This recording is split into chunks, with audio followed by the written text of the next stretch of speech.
भगवद गीता अध्याय 2 श्लोक 13 में कृष्ण कहते हैं अर्जुन से कि हे अर्जुन, जिस प्रकार शरीरधारी आत्मा, जो शरीर में रहने वाली आत्मा है, वह इस शरीर में बाल्यावस्था से तरुण अवस्था और फिर वृद्धावस्था में निरंतर अग्रसर होती रहती है।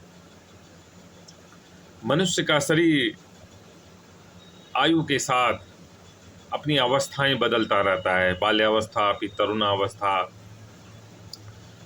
फिर वृद्धावस्था। लेकिन जो आत्मा है, चेतना है मनुष्य की, वो कभी नहीं बदलती है। वो जो आत्मा है, ज्ञान है मनुष्य का, वो हमेशा रहता है। और शरीर को तो एक दिन मृत्यु को प्राप्त होना ही है, लेकिन जो मनुष्य के कर्म हैं, जो ज्ञान है, अपने ज्ञान के बल पर मनुष्य सदा सदा के लिए अमर हो जाता है। अपने कर्म, सत्कर्मों के बल पर लोग हमेशा उसे याद करते हैं।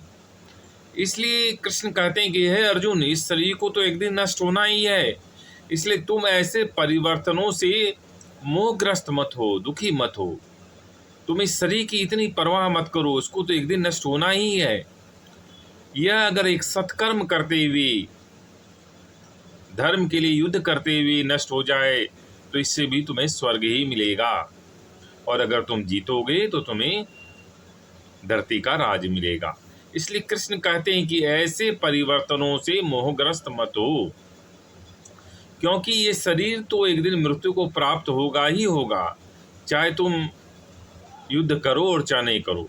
लेकिन तुम एक धर्म युद्ध करते हुए वीरगति को प्राप्त होगे तो इससे तुम्हारी कीर्ति में वृद्धि होगी, तुम्हारे नाम यश में वृद्धि होगी।